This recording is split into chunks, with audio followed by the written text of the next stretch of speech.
So we're really pleased to have past RI Director Steve Snyder join us this morning with his message about what's going on at what I call the mothership with Rotary International and our foundation. And then we're very pleased to host Rotarians and guests from District 4400 in Ecuador. You will learn more about that in the presentation.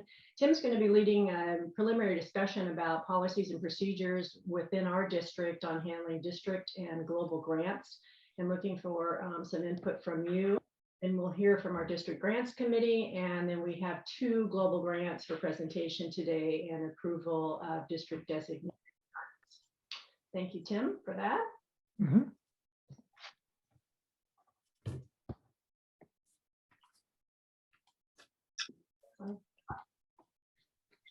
So Tim, I'd like to invite you to introduce Steve to the group. It is my pleasure. Past RI Director Steve Snyder was director during the year that I was district governor. Steve is also an instructor at the governor's training seminar that I attended, and has been incredibly active in Rotary, not only as a director, but as a district governor, and now serving on a number of committees at the Rotary level. Steve is a great guy. He has always been incredibly supportive of Rotary and the governors. If I ever had an issue as a governor, I could call Steve anytime, and Steve was there to lend an ear or support whatever he could. So it is with a great deal of pleasure that I introduce Steve Snyder. Well, thank you, Tim. That was a nice introduction. It's wonderful to be here. I went through everybody, and I see that I don't know. I see Sherry. I know Sherry. And it's really nice to have Dean Martin here. I was hoping maybe at the end he could sing us a little song. Keep in mind that I have never served on the Board of Trustees. I've served as a director, but let me set the groundwork just briefly for you. We have about 36,000 clubs around the world and about 11,000 Rotaract clubs. So that brings us around 47,000 clubs. And each club belongs to a district, and there's about 530 districts around the world. And then the districts belong to zones, and there's 34 zones around the world. And there's 1 director from every 2 zones. So that means there's 17 directors on the RI board. There's actually 19 that can vote, the 17 directors plus the president and the president-elect. And also, if you have questions, just as Leanne said, just raise your hand, and you can interrupt me anytime you want to, Leanne, if there's an appropriate question that I can answer. Okay. There's 2 boards in Rotary International. There's the board of directors that I just described, and then there's the trustees, the board of trustees. The board of trustees raises money and spends money. The board of directors is basically administrative arm of Rotary, and we're funded by dues and some other sources. In fact, 70% of the expenses that Rotary incurs on the RI side comes from dues. Just so you know, I'm the chair of the Operations Review Committee, and this is a committee that reports directly to the board of directors. I give them a report after each of our meetings. This committee reviews the efficiency and effectiveness of all of Rotary programs. So in conjunction with that, I'm on the audit committee, I'm on the compensation committee that determines how much we're going to pay our employees. I'm on a strategic initiative committee, I'm on the president nominating committee, and I'm on a institute work group. So let's start just basically with the foundation. I'll give you some information. And as you know, the #1 priority of Rotary International, that's the external priority, is to end polio. #1 goal under that is the vaccine for the foundation is vaccinating every girl in the world. And the #2 goal is to vaccinate boys in Afghanistan and Pakistan. And as you recall, in 2019, we had 176 cases of polio. In 2020, we had 140. And now we're down to just 4 cases. Of course, those cases are in Pakistan and Afghanistan. #2 priority is to increase contributions to the annual fund and Polio Plus. To do this, The fundraising goal is $410 million this year. Last year during the pandemic, there was thought we're going to really have a problem because we didn't think that we would ever meet that goal. But as it turned out, the goal last year was $410 million. And during the pandemic, we were able to raise $440.9 million, or 107%, almost 180% of our goal, which I think is amazing. And now we're endeavoring to build our endowment fund. We want the endowment fund to be $2.025 billion by the year 2025. So 2025 by 2025. We have about 3.5 years left. So we need about $115 to $20 million to accomplish that goal of $2.025 billion endowment fund. And I think we're going to make that. The third priority is to improve the measurable impact of our grants. Rotary is always good at coming up with programs, but then they don't follow up very well to find out whether those programs are effective. So the goal here is to make sure that the grants are making an impact in the world. As requests for district grant funding remain stable compared to recent years, demand for global grants continued to grow significantly. During 2021, the Rotary Foundation awarded 2,066 global grants, a more than 50% increase over the prior year total of 1,359 grants. I'll tell you when to put the slides on. I'm not ready yet. More than $130 million were allocated to global grants on the last Rotary year. And oh, by the way, zone 26 and 27, which are the two zones that we represent, ranked number 3 in the world in total giving, and 26 was ranked second. Total giving was $25.6 million. I just attended the foundation finance committee meeting, and they said that so far this year, they've received a total of 420 global grants, and they approved 485. Why the difference? Some of those came in last year and approved this year. And as of right now, they do not have a backlog of global grants. And as you know, the DDF must be spent over the next 3.5 years, or you'll lose it. We had, when I was on the finance committee, we had something like $57 million in DDF that the districts were not using. It was $48 million last year, and now it's down to 36 million. So the districts are beginning to use their DDF money rather than lose it. I could talk about COVID just for a moment. We're making a difference in thousands of communities around the world by ensuring the equitable distribution of vaccines, combating vaccine misinformation, and helping to slow the spread of COVID-19. Even though the pandemic caught the world by surprise, at Rotary, our long-term commitment to disease eradication meant that we were prepared to respond when it struck. Charity Navigator, which is the world's largest nonprofit evaluator, just awarded Rotary their highest 4-star rating for the 16th year in a row. And by the way, they ranked the Rotary Foundation 5th in the world. Congratulations, that's quite an accomplishment. And just over 1 year ago, we received excellent news when the World Health Organization declared the African region free of the polio virus. 5 of WHO's 6 regions, representing more than 90% of the world's population, are now free of wild polio. This is a huge, huge step to the global eradication of polio. And promisingly, door-to-door immunization campaigns were scheduled to resume in Afghanistan. Thank goodness. Exciting news, a foundation pledged, a foundation outside of Rotary, pledged $15.5 million to start a Rotary Peace Center in the Middle East or North Africa. Let me just basically talk to you about compensation, since I told you that about 70% of the dues goes to compensation. The Operations Review Committee is the advisory committee to the board's executive committee on compensation. And the Operations Review Committee reviews and confirms the reasonableness of compensation proposed for senior officers and the Secretariat staff. The board sets a goal of everyone in the 50 percentile.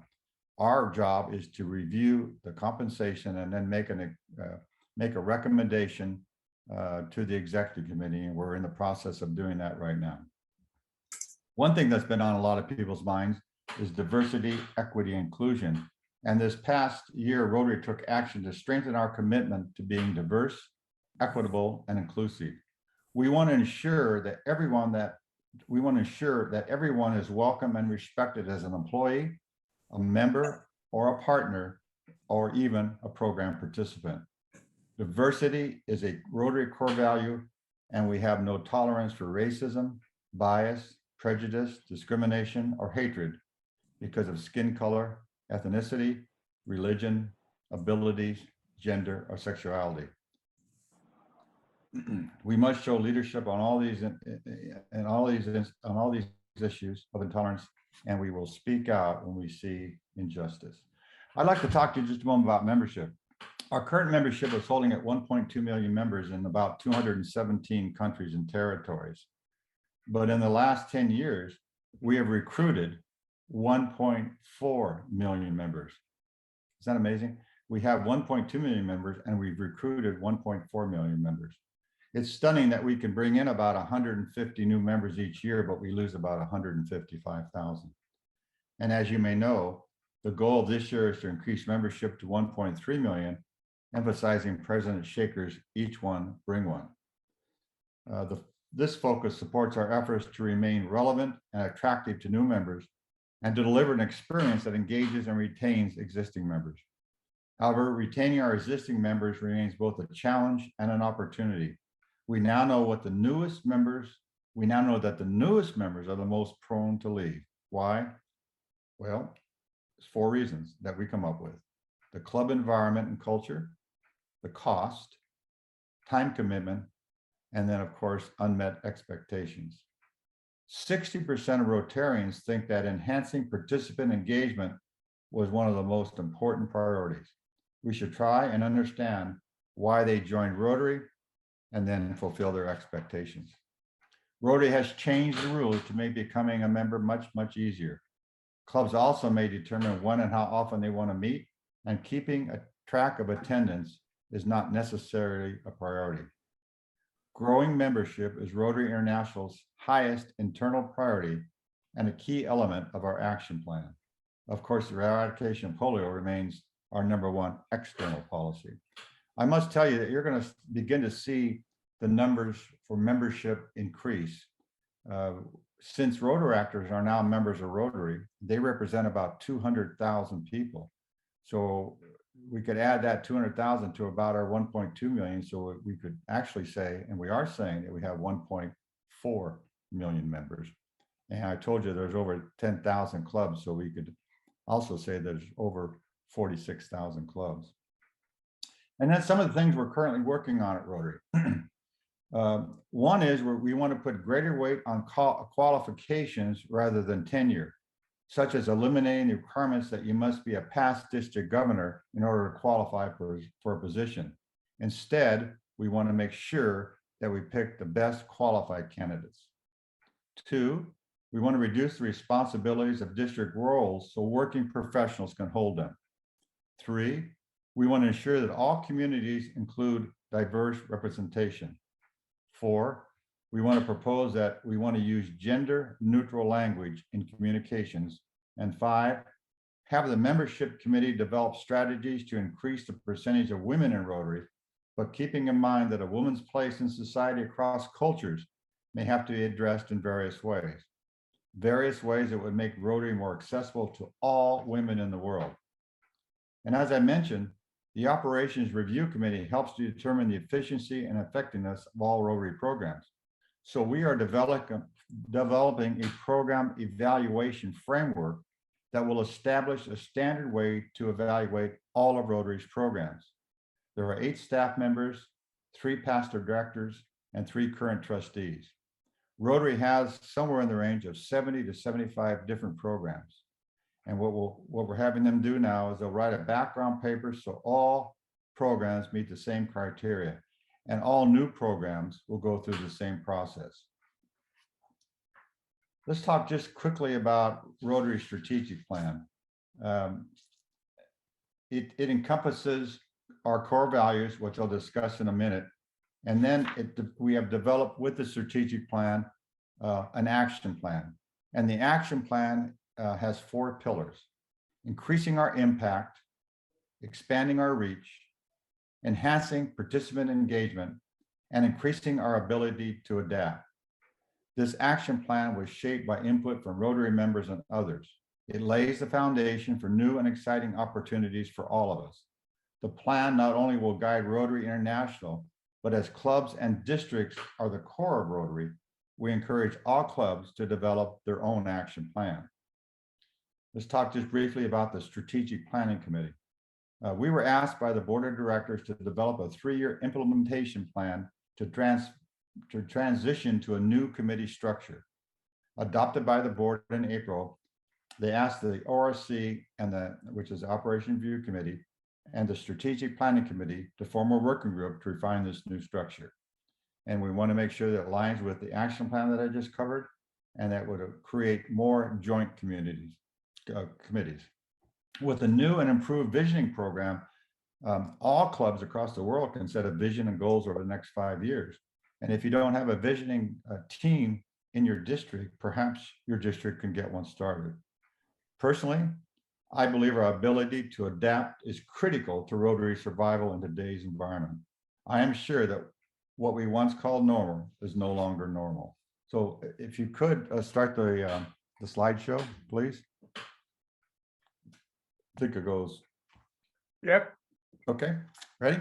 Uh-huh. Rotary has been a premier organization in the world for almost 117 years, but the only way an organization like ours can continue to be relevant and impactful is by evolving. We must adapt to meet the needs of today's members and future generations of Rotarians and Rotaractors. The world today is not the same as it was when Rotary was founded in 1905, or it's not the same as it even was a few years ago. Demographics have shifted, change happens practically overnight, and technology has created new ways for us to connect and serve. If we don't change as quickly as the world does, the Rotary we know today won't be around tomorrow.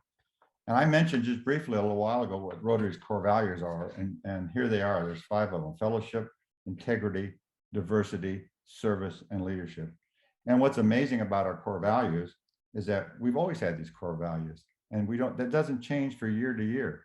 It's kind of like our 4-way test. It's something that's really important to Rotary. Next slide. Over the past years, our members have asked for change. They want to be part of an organization that is innovative and nimble.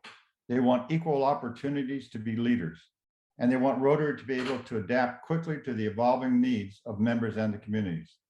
They want us to adapt and move forward. Next slide. Punch one. This is as of the end of the fiscal year. You'll see that we had 1.162763 members, and the total number. Look at the total number of people that were actually recruited over the last 10 years. I covered that briefly a moment ago. So we have 1.1 million, but we recruited almost 1.4 million. Isn't that amazing? And then the 130 is the global membership that has decreased. Well, the 1.3 million is the number of people that have left us in total. Next slide. This is a cause for us to really get involved. Women have been part of Rotary for more than 3 decades, but they only make up 24% of our global membership. If this trend continues, Rotary won't achieve goals of global gender parity until 2050, which means if we continue to bring in women like we have, we won't be at 50-50 until 2050. Rotaract, on the other hand, has already achieved gender parity. 51% of its global membership are now women. Next slide. Globally, leadership positions are dominated by what we could call more experienced men. And to be a leader within Rotary, you must first become a district governor. District governors have up to 300 tasks to complete. They have a team they must appoint, they must train, and they must manage. Plus, In some parts of the world, they can have up to 100 clubs that they're expected to visit during their one-year term. And then this is a lot of responsibility, which maybe why some members believe that the district governor role is best suited for those who are retired. The belief could explain why 70% of district governors are over the age of 60. And since you must be a district governor before you can serve in any other leadership capacity, it's no wonder that a majority of the presidential nominees, regional leaders, and senior leaders are also over the age of 78. Additionally, the responsibilities of a district governor may prevent some members, like those with a full-time job or those who have caregiving responsibilities, to become a Rotary leader. Our members shouldn't have to wait until they're retired to engage in Rotary more fully. Next slide. This is an interesting slide, and you can see worldwide the size of the club has shrunk in 1996 from 46 Rotarians to 32. Next slide. These are some goals that this slide illustrates, telling us that we have a lot of work to do, and streamlining our governance structure will not solve all of these issues. What it does do, though, is set the foundation for our success so we can address our challenges in more innovative ways. A new governance structure will allow us to foster vibrant club environments that have direct access to better resources, to create leadership roles that are more manageable and accessible to more members, and increase our ability to adapt the changing needs of our members and communities. So I don't know if you can read all those, but I won't read them to you, but these are some of the things that we're working on. Next slide. So in the works right now is a new proposed governance model. And if you switch to the next slide, it looks like it's busy, but this is how it's currently set up, our governance model. And you can see that the district governor is in the middle, and all these people report to the governor, and the governor reports to all those people up there. And that's why I was talking about how difficult it is for a full-time worker to become a district governor. So the next slide.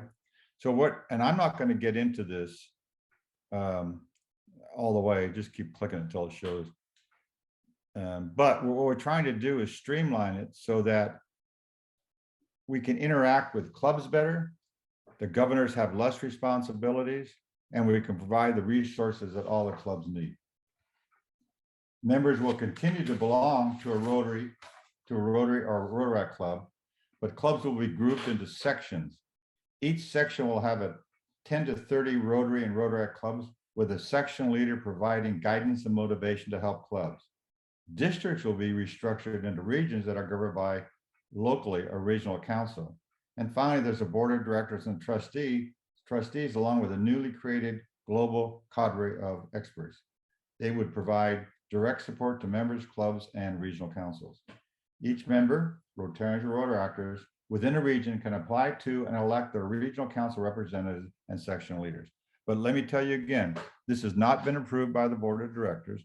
It's just in the working stage now. But the bottom line is, we think that we need to change our governance structure that's been in operation for over 100 years to make Rotary more nimble and to make Rotary more accessible to everybody. That's the end of the slide program. Thanks, Tim.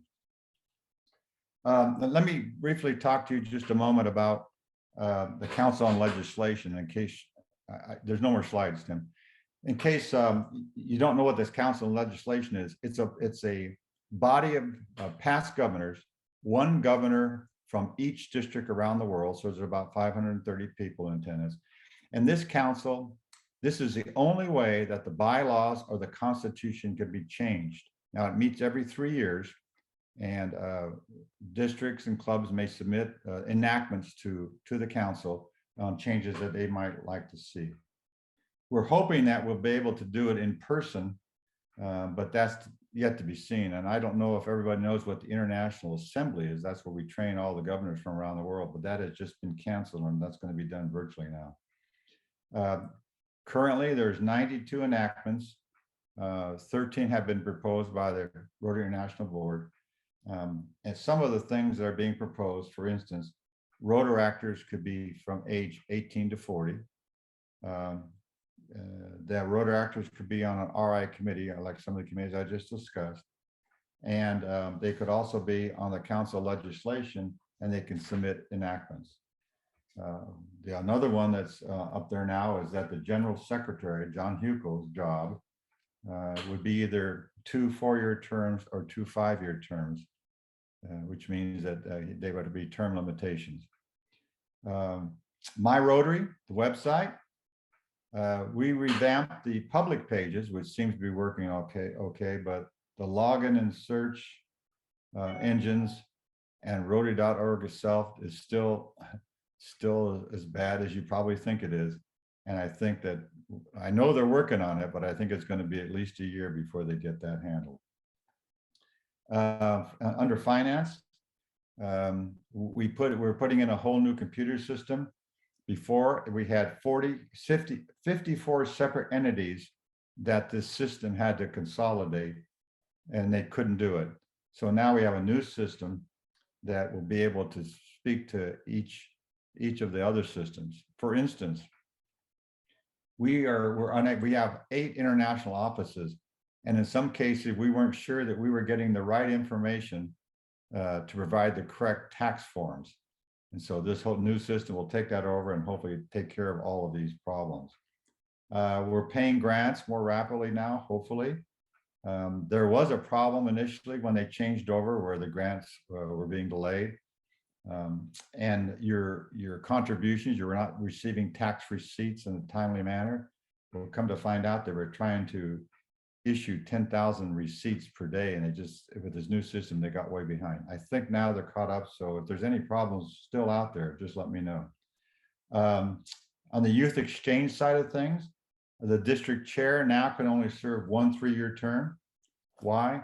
We did a survey and found out that 60% of the youth exchange chairs in the districts have served more than 10 years. And in some cases, they could be more than 20 years. What seemed to happen is that became their own little committee, and it was really difficult for the governors to make any changes at all. So now we're limiting it to 1 3-year term. We're also looking at appointing advisors to the board of directors. They wouldn't be on the board, but when we looked at it, we found out that if you bring in people outside, people that have never served in leadership capacities like governor, it was difficult for them to understand everything that was going on at the board level. So instead, we were making a recommendation that we would like to include on the high level committees certain people, and that would include Rotaractors and people that were not necessarily past district governors. We think that the most qualified people should be picked, as I said before, to serve on these boards. We're going to evaluate whether this is working or not, and look at that by July 2024. And lastly, this is good news. Rotary's revenue, on the Rotary side, was $105.7 million. Expenses were $95.3 million, and we had a net income of $10 million. But on the TRF side, revenue last year was $545 million, expenses of $383 million. They had a net of $161 million. The net investment returns last year for the foundation came in at $181 million. So in the end, Rotary's biggest challenge, in my mind, is their ability to adapt. Thank you, Steve. We have just a couple minutes. If anybody has a question of Steve, if you would type it into the chat box. While we're waiting for some of those new questions to come in, Steve, I do have 2 of them. Eric Cognet asked, does the new organizational proposal eliminate the district governor role? Probably, but there'll still be a structure that will deal with the same things that the governor dealt with. But again, this is just in the works. I don't want any of you to go out into your clubs and say, oh, they're going to eliminate the district governor role. We're just looking at this to see if it's a possibility. to change the way we govern. But to answer your question directly, you probably would not have the name district governor attached in this new program. Thank you. Another question, Carol Fellows, and you probably recognize Hi, her, Carol. our district. She said, could you update us on the status of the committee shaping Rotary's future? I just did. Oh, okay. A lot of that came directly from that. All right, very good. Steve, I have a couple of comments and then we'll check to see if anyone else has weighed in here. You know, a couple of the things that you shared with us on one of your other calls was how where zones 26 and 27, which is our zone pairings, sits as far as giving in the world. And then also, I think a significant information for this particular audience is what's been happening with global grants around the world. Well, I said they're increasing, and we're really, I told you we've approved more than we received this year, and we anticipate, as usual, that the global grants will come in at a high speed rate over the next 4 or 5 months, and that usually happens. Which is something that I could tell you that if you have a global grant and you want to put it in the works, in my mind, it makes only sense to me to get it in as quickly as you can at the beginning of the Rotary year, so that you don't get stuck in this overload of grants coming in all at one time later on. But again, you know, I'm not on the foundation side, so I can't give you any specific figures. But I will tell you that according to the Finance Committee, it looks like we'll have enough money based upon projections to cover the grants that will come in. Great.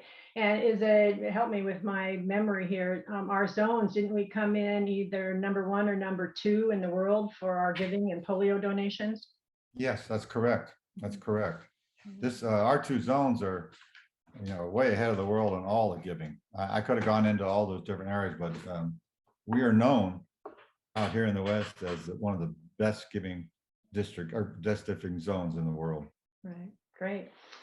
So let's see, do we have any other questions? We have a couple, but I think we can answer those after we can excuse Steve. And Okay. so thank you so much, Steve. I really appreciate you joining us today and all the work you do on behalf of Rotarians around the world. Thank you. Thanks. It's a pleasure being here. So if I can answer any questions or help any of you, just let me know. All right. Have a good day. Adios. Have a great day. Really, I hope you take that to heart. There's several of us on the call that 2 or 3 years ago, a group of us went to Evanston to meet with some of the grant officers, get some questions answered. And Steve happened to be on site when we were there and was very gracious and took us on a tour of Evanston and also joined us for lunch in the staff room. So he's a very special guy. And some of you might be wondering, well, you know, why is this relevant to our purpose? And that's doing district and global grants. And it's probably self-evident, depending on the number of people that we have in our organization, that all impacts giving, and it all impacts participation and engagement and us being able to do good in the world. So hopefully you found this relevant and helpful information to take back to your clubs and your club leadership if they're not on this call, you know, to use all of that for your future planning. And again, always bottom line, this has been recorded. Steve shared a lot of information with you. So this will be available in a couple of days when I put that together. And any questions, clarity, support that you need, our district grant committee is certainly available to help you with that.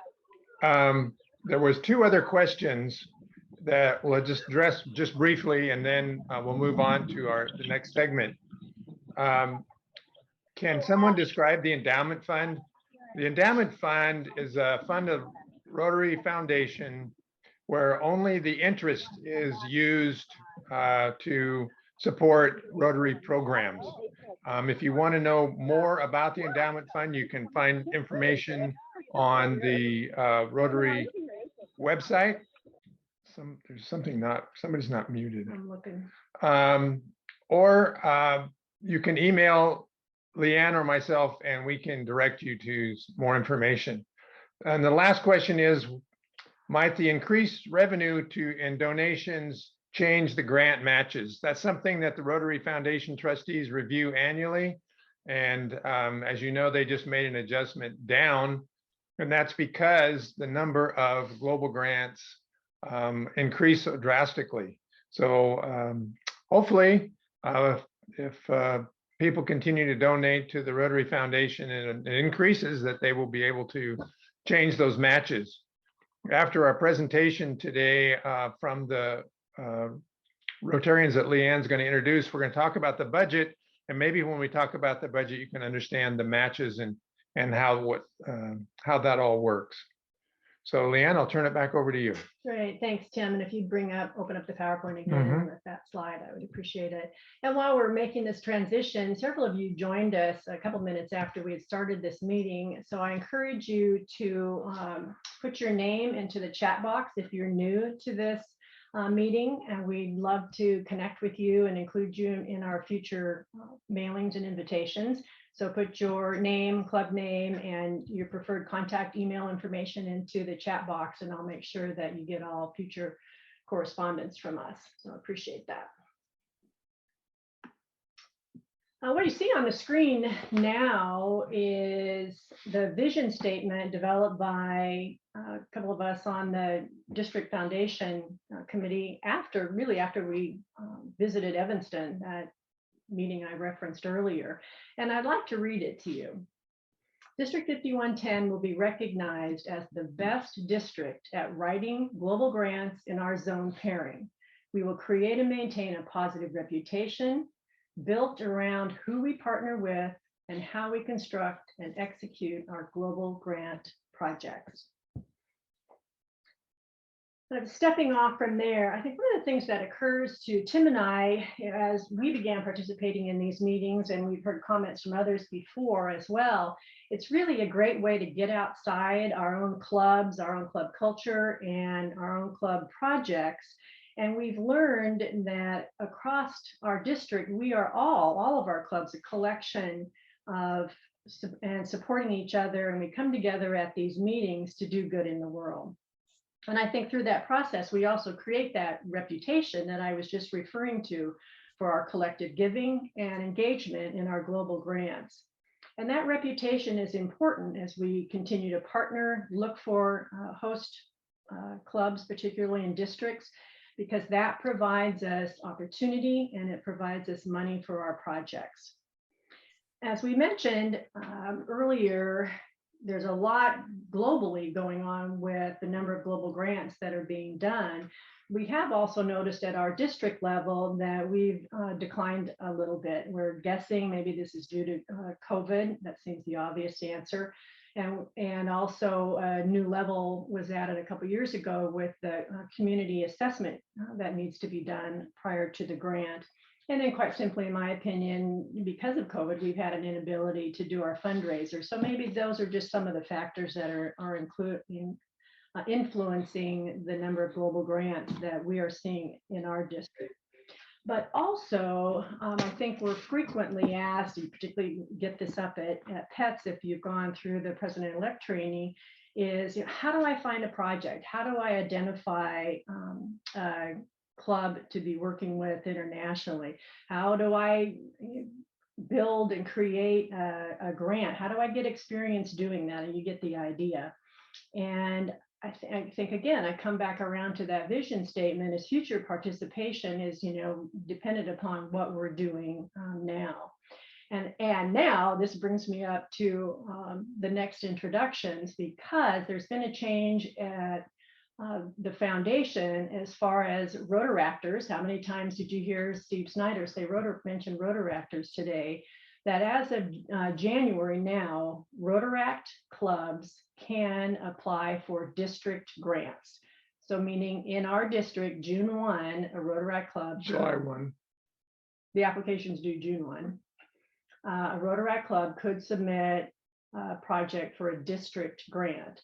July 1, which is what Tim was referring to, a Rotaract club can submit an application for a global grant. There is one caveat to that. And the foundation trustees have said that before they can do that, they have to have prior experience in a district grant or a global grant project. So obviously there's a little barrier there to be addressed we have 5 Rotaract clubs in our district. So that's sort of the setup to the backstory to what's coming up next on our agenda. I was really excited when Dan Smith contacted me. As you've seen in our bulletin, Dan's been traveling in Ecuador, and he, I'm not sure how, met a dynamic group of Rotaractors, Rotarians, and their supporters in Ecuador who are working on a global grant project, and asked if we couldn't invite them to this meeting and have them share their project with us. And I, again, because I what I've just mentioned, identifying clubs, identifying partners and projects, Rotaract clubs can now work on global grant. It just seemed like the universe came together, and this was a great time for them to join us and share their project with us. So I would like to Their goal in sharing with us. Yeah, Dan is going to be introducing the team. They have joined us, and for about the next half hour, we're going to hear from them on what their project is. While you listen to it, these are kind of coming in stages, but the primary purpose of this is they are looking for a partner club to join them as the international club on this project. What we're encouraging to happen here in our district is that Rotary Club join with one of our Rotaract clubs. And again, there are 5, and we've invited some Rotaractors to be on this call today. So you could reach out to a Rotary Club in your area if you're interested, so you can get that experience that's required of this new policy change. That quite simply would also mean once the club has identified themselves in our district, obviously Club Cash will be involved. One of their members, Edison, and I will go over the budget after their presentation. Participation in the grant, certainly, and 3 club members who would identify as the contacts on that grant. The next step would be, if one of our clubs wants to be involved with it, would be presenting that global grant application at a future quarterly grant meeting to get the DDF approved. All right. So again, I'm very excited. I met with them earlier in the week and have heard their proposal. And I think you will be truly impressed with this group and what they're doing in their country. And they can share the screen. It's open. Yeah, so Dan, I invite you to share your screen and do introductions of these wonderful people that you have brought to our meeting today. Thank you. There's my screen with sharing. I wanted to go back just a couple of steps, and I came to Ecuador to collect Rotary stories, and because we've been working on the Dan, podcast. can I interrupt you? Sure. I'm sorry, you're echoing. I'm sorry. Let me. My thing is about to run out. Let me undo this.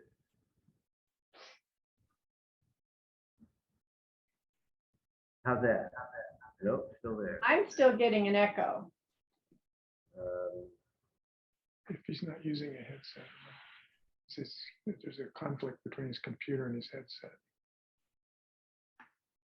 Yeah, let me see. I gotta disconnect this guy. I know you know the technologies for the quality of the recording, and as well as people being able to hear you clearly. I wanted to see if we couldn't correct that. There you go. How's that? There. That's even better. Yeah. All right, I'm back. Got it. Super. Anyway, we've been working on the podcasting within the district for the last 2 years. So we wanted to go a little further and see what kind of projects we have for Rotary in the world. So I came to Ecuador to collect Rotary stories. And we have the firm belief that if you, the more stories we tell, the more people are going to find out about Rotary, and the more people that are going to be interested in joining. So let me see if I can. Well, I came to Ecuador, came to Quito, which is the capital city, and it's a very high elevation. So coming from Roseburg to this altitude, it took me a while to adapt to the altitude. So, but I had no appointments here, no Rotary groups to meet with. So my landlady, which is here, has a boyfriend who is a manager of a band, And somebody in the band happened to know the founding president of the Kumbaya Rotary Club. It's a very new Rotary Club, and I'm afraid my thing is about to go dead, sorry. A very new Rotary Club. They have a couple of projects. One of them is the bamboo houses for battered women. The other one is the nutritional forest, which is the one we're talking about today. They introduced me to Fabian and Edison, who are the principals of this project, Fabian being the president. They also introduced me to Mike McCullough, and Mike has been out in the jungle in the Amazon for decades, so he really knows what he's doing. Well, Mike would send me pictures and videos of projects going on, and one of the things that caught my eye was the involvement of the community.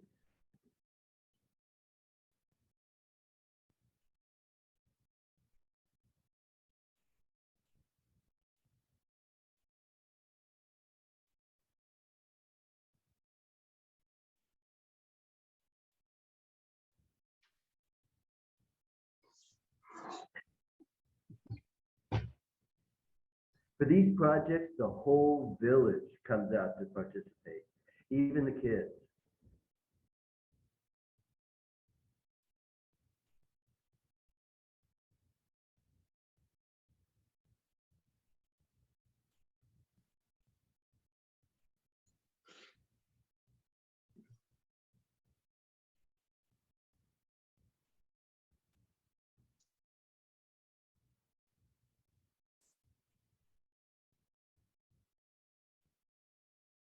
And what do they get for their work? They actually get a single meal. They'll have lunch. Lunch is white rice, lentils, a piece of chicken, and wayusa, which is it's like a tea kind of a drink. You see Mike holding up that's a giant snail. The decision was, are we going to eat it or are we going to turn it loose? So I think they decided to turn it loose. So pretty good size thing. One of the things that they were telling me about is they have all of these nonprofits come in, and they call them whiteboard or flip chart or paper people. They come in and make a presentation. They make themselves feel really good, and then they go away, leaving nothing. So their concern was about, are we going to come in and do that? Mike and the Rotaractors, they've been working with these people for years now. So that's covered. The main thing is that we are, in our generation, this is our future. We're living it now. This is their opportunity to help them build their future. So with that, I'd like to introduce Fabian Penna, who is the president of the Rotaract Club. Thank you, Dan. Thank you for telling the story of Rotary in Ecuador. Good morning, everyone. Thank you for the interest in our project. For us, as Rotary Kumbaya from Ecuador, it's a pleasure to be here. The project began 2 years ago with the idea of a member of a club that cares about the environment. He developed an MVP with Yacum and Red Forest Star Foundation. This small project won the South American Rotary Project Fair 2 years ago. At the same time, the Rotary International Foundation announced the new environmental area of interest. As a consequence of this context, we decided to take this project to the next level, taking into account the needs of the community, but also to protect the most biodiverse part of the world, that is the Ecuadorian Amazon. Now, Edison is going to present the project in detail to you. And once again, thank you for the opportunity and the interest in our project. Okay, can you hear me? Yes? No? Yes. Hello? Yes, Okay. Yeah. So hello, my name is Edison. I'm in charge in this project. So this is an environmental project, and this is considered as we want to show this project as the first nutritional forest in South America. Let me pass this. So have you ever considered how lucky we are just to eat 2 or 3 meals a day?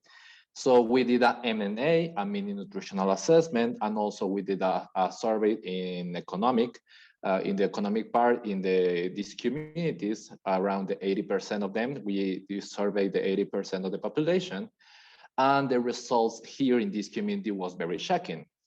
So we have that 68 of the community members eat just 1 meal per day. 63 of them are in malnutrition, and 32 in risk of malnutrition, and 32 of them are in malnutrition.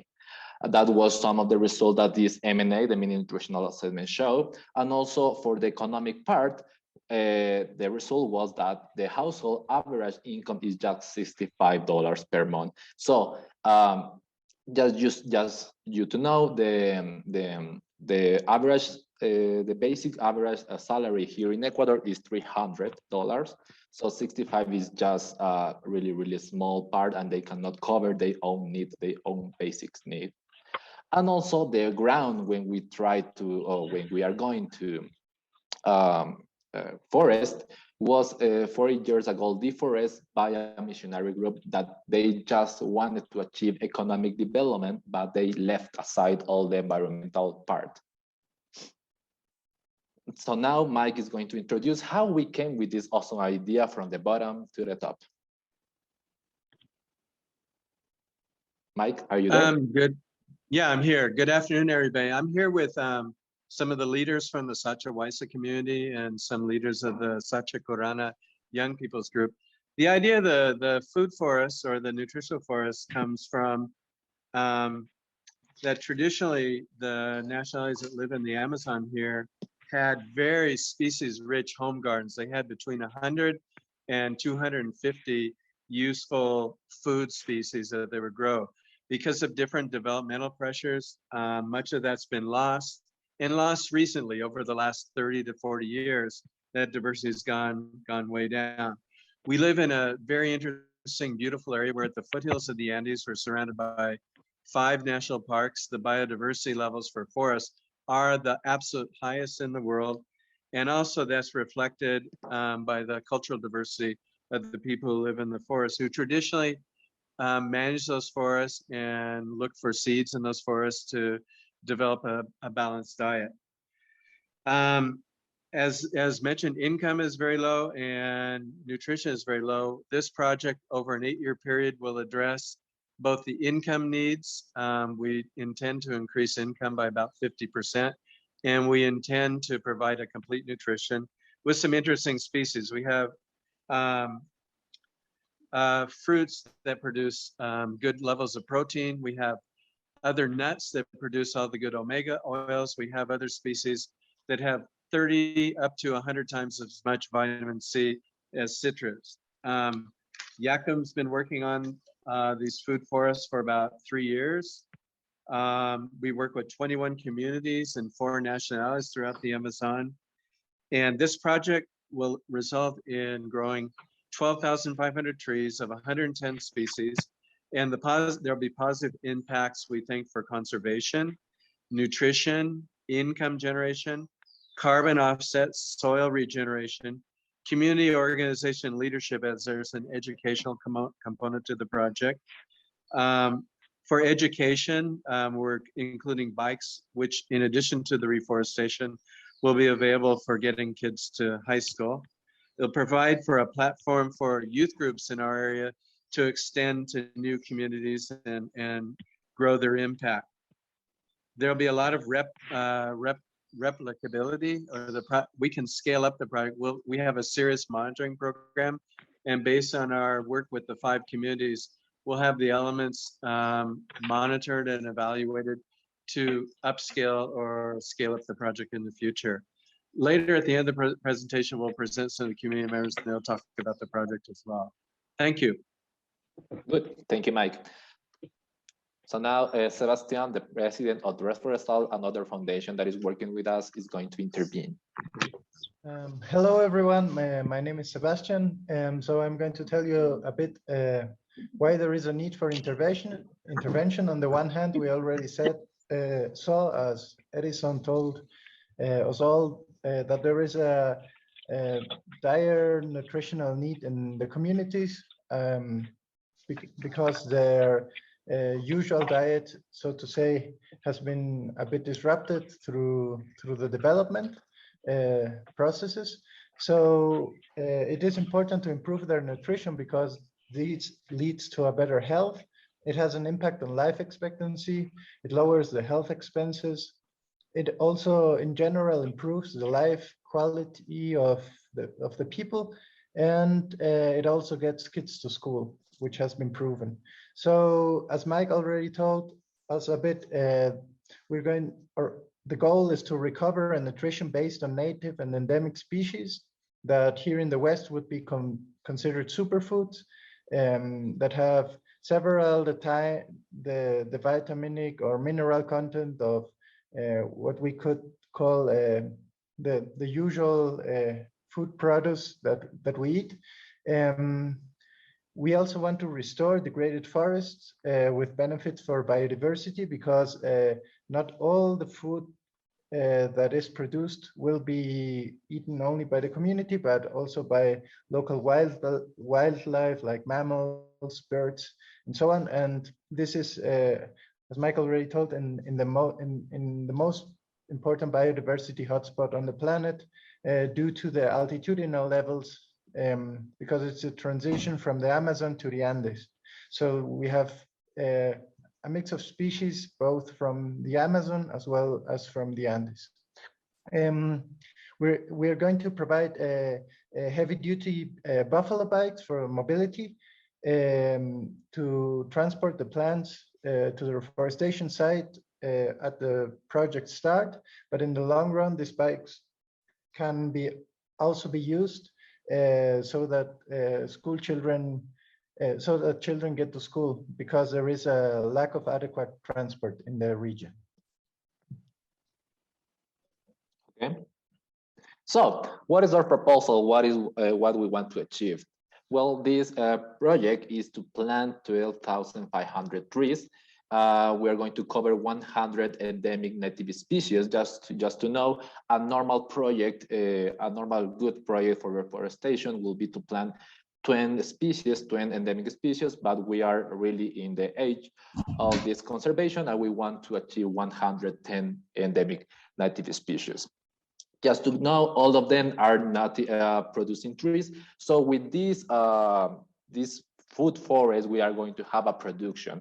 And this production is going to be divided by 60% of them are for the nutritional part. We are working with our nutritional expert here in the Rotary Club, and we achieve a diet, a 60,000 calorie diet that later on we are going to explain this with this diet to achieve a reduction of in malnutrition. And the other 40% are for the savings and for savings for the sustainable project in the long run, and also to cover other aspects that nuts and fruits cannot cover in the nutritional part. Our partners, we are right now working with three foundations here. Yacum, that is leading, Mike, is one of the biggest NGOs here in Ecuador, and they will carry on all the reforestation part. Red Forestal here, that is leading Sebastian, they will carry on all the technological part, because as Fabian told you in the beginning, we want a prize that is to work with an application when we can georeferencing the ground, and you can see the real growth of the trees on the internet. So they are leading all this part of the technological aspect. And WWBC, that is the main club that has been working with these communities for 10 years from now. And they also will carry on the transportation methods and capacitation in repair of the bikes, the follow bikes. So in total, we're going to benefit 1,200 people in 308 families in the 5 communities in the Amazon, in this transition zone. They are all of the Quechua nationality, and it is interesting because Quechua nationality has their own language, their own culture, and this culture is always very linked with the forest. So in the region where we're going to start to restore the forest, there has been a lot of deforestation, and also by providing this nutritional forest, we are like recovering this chakra model with which Mike talked about the food forest for each family, and this is also going to promote their culture. So the 5 communities we're going to work in are Sachahuayza, Ayapata, Caupichungo, Inchillaki, and La Libertad. Yeah, so at the beginning, we told you that it is a long-term project. Is it an odd year? So at the end of the odd year, we will cover the 43% of the 60,000 diet calories, and we plan to achieve a reduction in malnutrition about the 28%. Also, we are preserving 110 native Ecuadorian species, and we are going to increase the family income by 50%. And the fourth point is that we are going to make a carbon capture of 75 tons. So it's also this project is also very interesting and pioneering because of its scalability and its sustainability, both in environmental as well as in economic terms. So first, it's sustainable because we're going to train the communities in leadership, in how they can organize, and especially in the reforestation project. So they already have the know-how and the tools to start increasing the scope of it. And we have already seen that there is a great interest in other communities to replicate the food forest model that we have kind of developed, but always the design is always made with the communities, also looking after their needs and looking after their wants.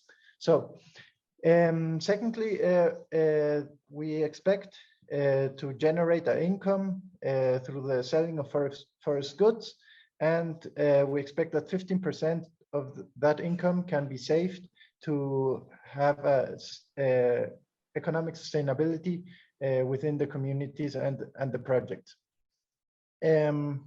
Third, the reforestation that we are doing has an end life cycle. The maximum production capacity is at 8 years, but the trees will probably produce not every species, but many of them will produce maybe around 30-40 years. But after the productive cycle has ended, we have incorporated into the reforestation model that these species will be replenished, so that we can have a constant production from then on also.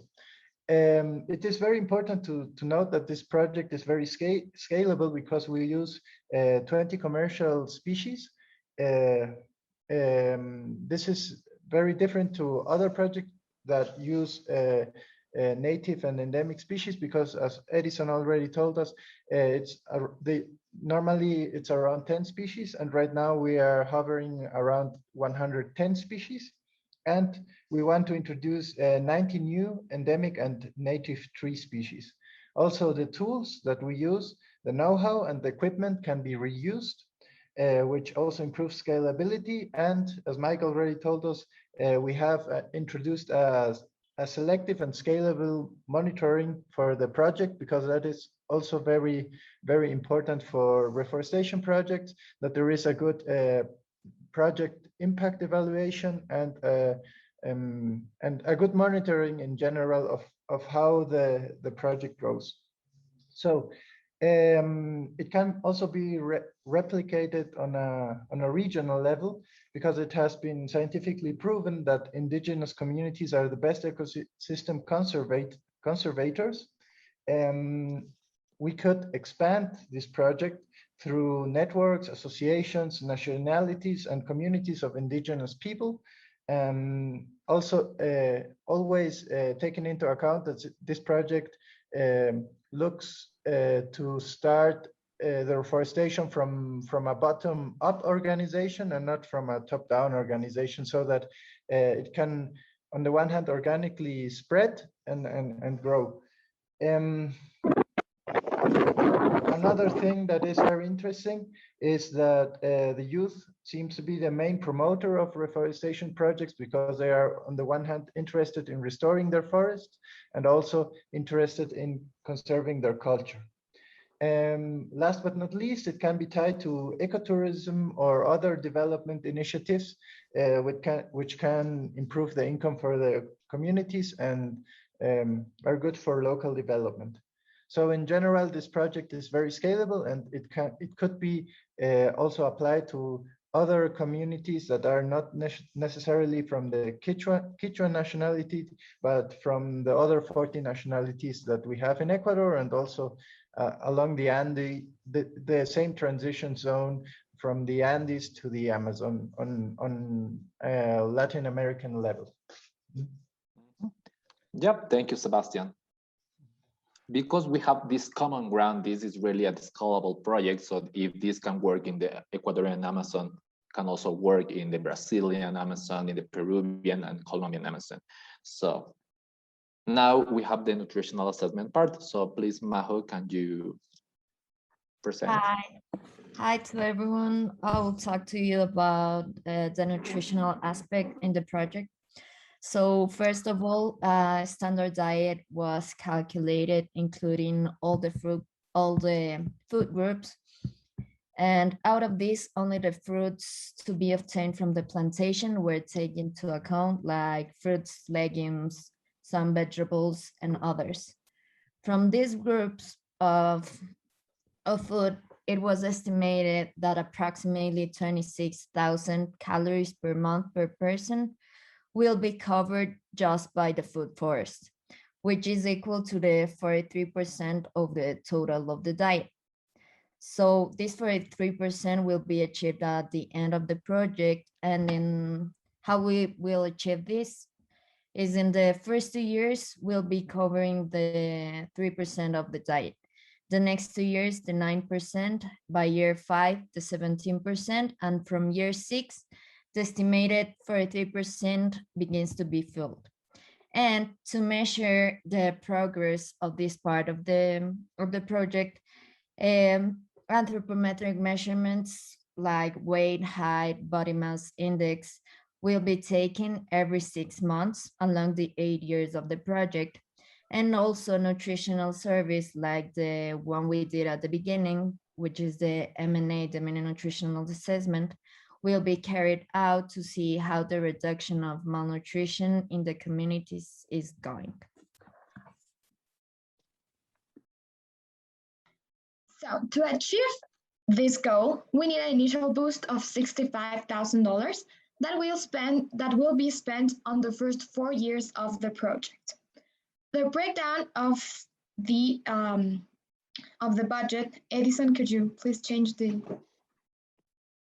It will be divided into the main part that is the reforestation expenses, covering workshops, all the seeds and all the material needed for the reforesting. The bicycle support, especially to carry on and show the people and buy the bicycles for the traveling and transportation of everything needed. Educational support for the community, also with some workshops specifically for the plantation and some other important educational needs. And an important part also that is marketing and relations that will give the project exposure and will help also this to be replicated in many places in the world. And of course,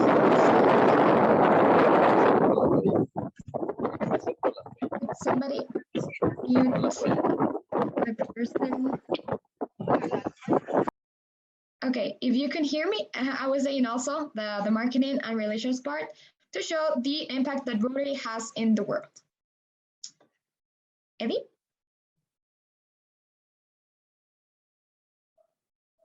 So our projections on production of plants, nuts, and fruit is in total that since year 5 and on, we will have enough production to cover all sustainability costs And also, as you can see, since year 6, the production will cover all the consumption needs and will start to give the people a source of income for their families.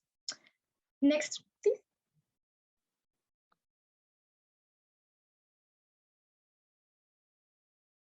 Finally, for the source of income, we have projected that at year 7, we will have an increase in families' income of about 47–48%, and at year 8, a 67% increase in the family's income. As we said before, the average family income was about $65 per family, and the basic basket for Ecuador is about $719 for a family to live a basic life. So as you can see, we are increasing an important part, doubling the income of the people. On year 7, it's about $31 of an extra income, and at year 8, it would be about $44 of an extra income. And this will increase a little and stabilize over the time, continuing on the project, as Sebastian said, for about 30 years and on. Okay, so this is just a small summary of all the project. This is the workflow that we are going to be having. So at the first, we have the funds with Rotaract and Yacum and Rotary. We also buy all the supplies. The first 2 years is going to be just to plant and create nurseries. Also, in the year 2 and 4, we are going to go for the urepharisation part, when you can see the real glow in the real growth in on the internet. And we, in the years 5 and 6, we are going to have our breaking point of production here, when we achieve all what Anna was saying. And in the year 7 and so on, we have all the long-term sustainability, when we can sell all this production to the local markets here in the country, in Ecuador. Now we have a live here with Mike, and we have some word with the leader in the community, the key leaders of the community. Okay, we're here in the Sachahuaysa community, and there's a lot of people here right now. I'll introduce them. There are 3 people from the young people's group, Joyce and Jimmy and Maria. Marcia and Gerardo are leaders in the community. Aide and her husband is an ex-president, and Efrain is very active in a lot of community activities. They have a few words for us about the project. I'll start with Marcia. Diga. Alichisi nyukashutian Marcia, kay mas nawanguri sa kausawan nyukanchi sa Chahuaysa, yaktaibi. Nyukanchi monanchi mas na kanguna yanapay kay nyukanchi comunidad sa Chahuaysa. Sí. Okay, Gerardo. Alichisi sa Chahuaysa, shiti salurani kangunari mas nyukanchi kay sa Chahuaysa trabajo katishkanchi.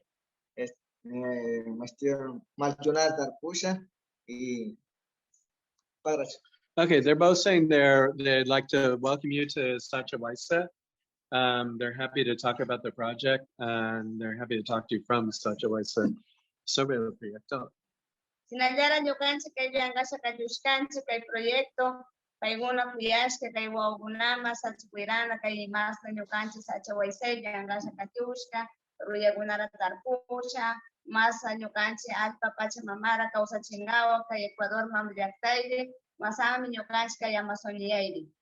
Okay, so she's saying that the project provides a good opportunity for this community which has a lot more experience with the reforestation or the nutritional forest, to work with the other 4 communities. And there's a very strong young people's group called Sachahuaysa. And I'll introduce them. They'll be helping with the leadership and the organization components with the Wawa BC group. I'll let the young people introduce themselves.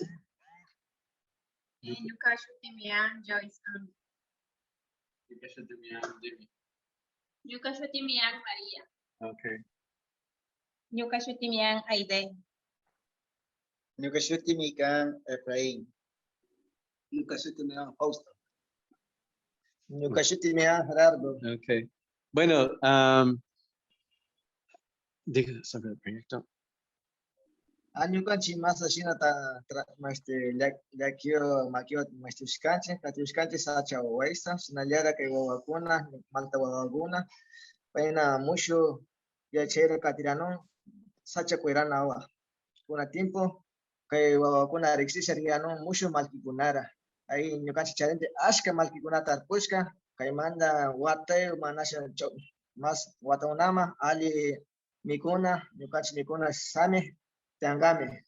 Okay, he's saying that the project's an important project, and Marcia said kind of the same thing, that the project's really important for reinforcing and restoring culture. As we mentioned, a lot of the cultural traditions here for the chakras, which were traditionally managed by women, have been lost because of different development pressures. So they're interested in the restoration of culture, and they think that the young people's group, the Sacha Karuna group, can help a lot with the project. Right up before Christmas, in a 2-week period with Sacha Karuna, they were able to expand their work into 4 new communities by building 4 new nurseries with areas of work in the nursery to go ahead. So, ¿ustedes pueden decir algo sobre el trabajo de Sacha Karuna? Bueno, nosotros hemos venido trabajando conjuntamente con Yaku y Sacha Karuna, pues hemos estado varias zonas y creo que nos está gustando mucho este trabajo, ya que estamos relacionándonos con el medio ambiente y tratando de proteger. Okay. He's saying as the young people's groups, they've done a lot of reforestation work with Yakum and recently going into new communities. So they're ambitious, and as Dan said, it's their future. They're concerned about climate change and environmental integrity and things like that. So anyway, vamos a decir Kayagama, Shapunjagama, in Quechua. Thank you. Okay, thank you so much for your attention. Now we are going for the question section. We already have 2 questions. I can answer one of those, and Mike, if you could read the second one. So for the first question, at first there was not a food forest. There was just the natural forest out there that was deforested.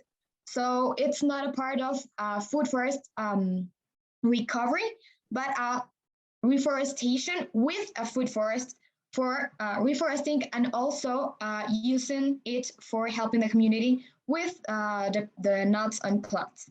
So in terms of production, taking into account an 80% of survival rate, the year 8, we will have a 95% of the total capacity of production.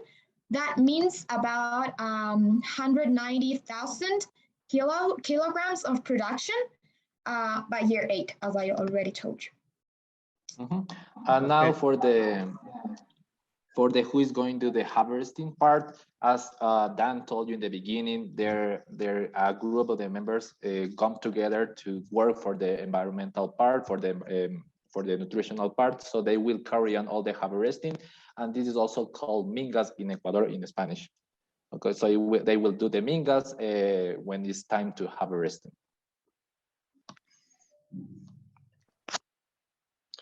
So I cannot see the second question. What is the second question? It's what Eddie was talking about. It says, yeah. Can you tell us what sorry, I assume that you have a plan for how the produce will be harvested. Can you briefly describe that plan? Who will be doing the harvesting, or will be they paid in wages or by shares of the harvest? We will co-design and develop the project with each community. And so in the process of the first steps are, of course, setting up the nursery, germinating the plants, GPSing the planting area, planting things out, and doing the necessary cleanings. We go for a 90% survival rate at least, and we often get over 95%.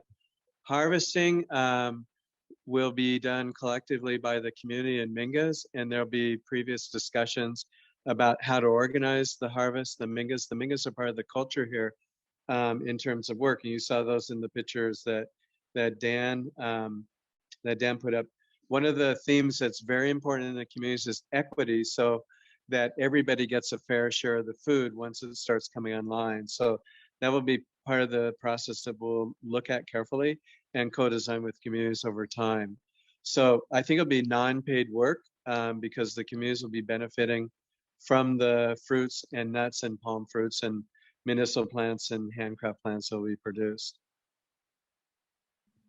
Okay, another question is, how large is the area to be reforested? Initially, our plan is over about 12 hectares, that is about 29 acres, for you to have an idea.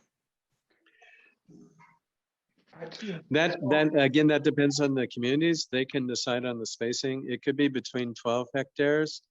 It could be up to 30 hectares if they want more space in between the fruit trees. Again, we will co-design that based on the interests and desires of the community. So Edison, I think at this point, what I'd like to do is have Tim bring up the proposed budget that we can share with the group. You know, completely appreciating you guys that there's a lot more detail and questions out there once we've identified which club or clubs is going to be participating in this grant going forward.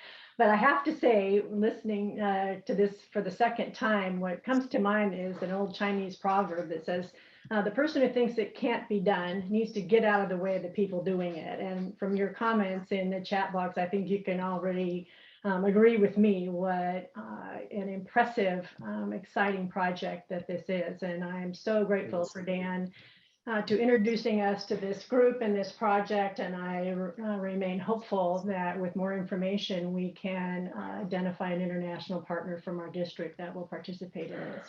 So this next section of our meeting this morning, I'm going to ask Tim to facilitate that.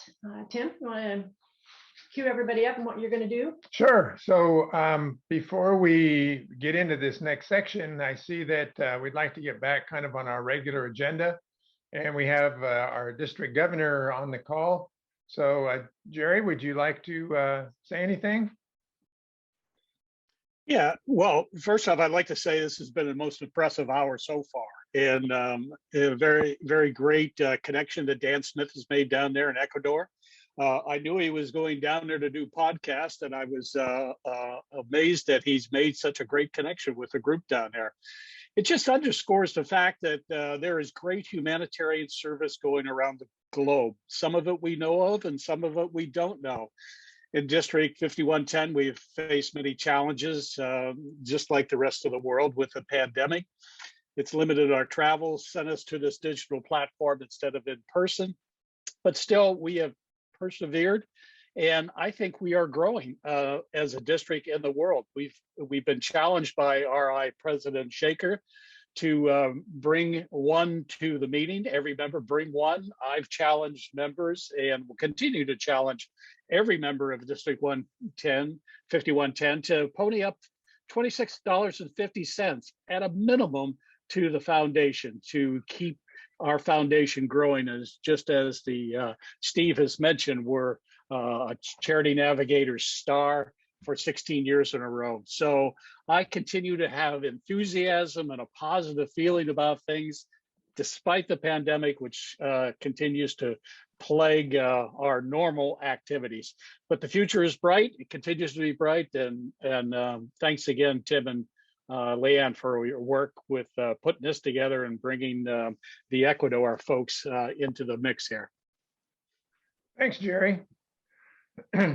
I also would like to mention at this time, and it has been in the district newsletter, that past district governor Cindy O'Neill has been appointed to take my place starting July 1st. And we've asked Cindy to come on and be part of this committee and start learning the ropes. Cindy is very familiar with the Rotary Foundation, and she and her husband, Mike, have been very involved over the past years in district as well as global grants. Cindy, would you like to make a comment at this time?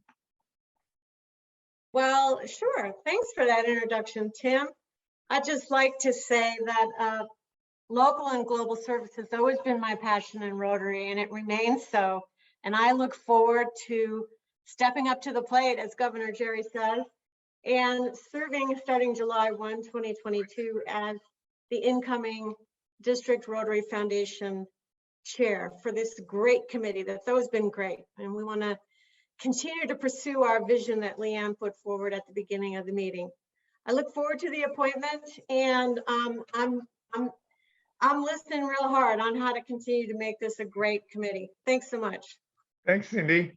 A number of years ago, 7, 8, 9 years ago, I don't remember exactly when, Rotary Foundation changed the grant model that impacted both global and district grants.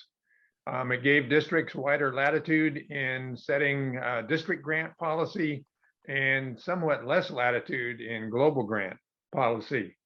To that end, the committee that wrote the original district grant policies for the District Rotary Foundation Committee spent many days and hours trying to come up with policies and procedures that would work for clubs and the district, as well as meet all of the terms and conditions of the Rotary Foundation. Each year, we review those policies and procedures and ask ourselves the question, is there any way that we can fine tune or make changes to those policies and procedures that will make it more efficient for the clubs and for the district committee that has to make sure that all of our district grants and projects meet the terms and conditions of the Rotary Foundation. I attached those policies and procedures to the email that went out with the link for today's meeting. I also made a note that over the past few years, as we've made changes, that the formatting for the table of contents has gotten a little messed up. But we do have a Rotarian who stepped up and said, when we make the changes this year, they'd be happy to go through and make sure that all the formatting and the table of contents match once again. But in light of what's happened with COVID and with district grants and global grants over the last couple of years, we would like to open it up to members of our district to make suggested changes or refinements to our policies and procedures. And then when we come back in April, we will have some suggestions for the executive committee who makes those changes. The plan is that we will take all of your suggestions and comments. We will meet as a Rotary Foundation committee starting at the end of January and in February and March to take a look at those suggestions. And then we will put out a survey with the suggestions that we think are possible to be made, because we have to make sure that each of those meets the requirements of the Rotary Foundation. And then we'll allow comments through that survey as to what people think. As a suggestion, we're taking a look at the memo of understanding and the financial management plan and putting that into one document. So there's only one document that has to be signed for the district grants and global grants instead of two, to simplify the process. We're taking a look at the amount of match for district grants. Should we have fewer grants with more money? Is one suggestion.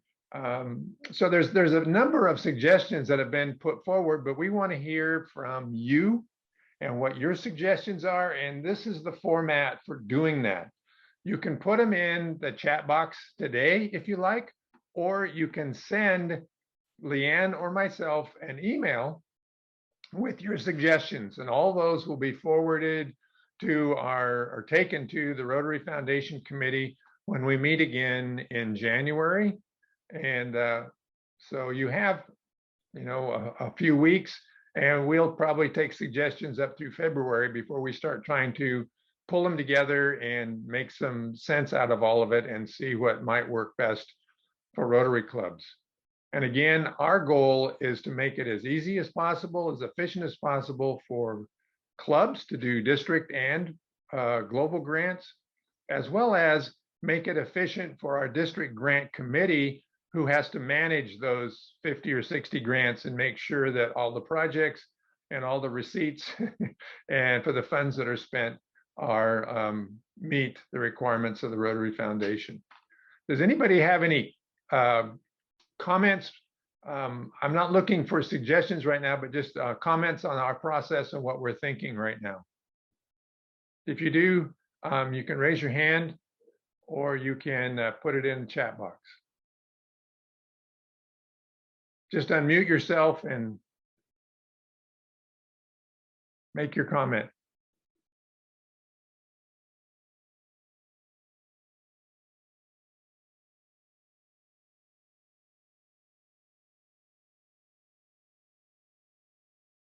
Okay, Leanne. So send those comments to Leanne or I, and we will start working on those. Great, thanks, Tim.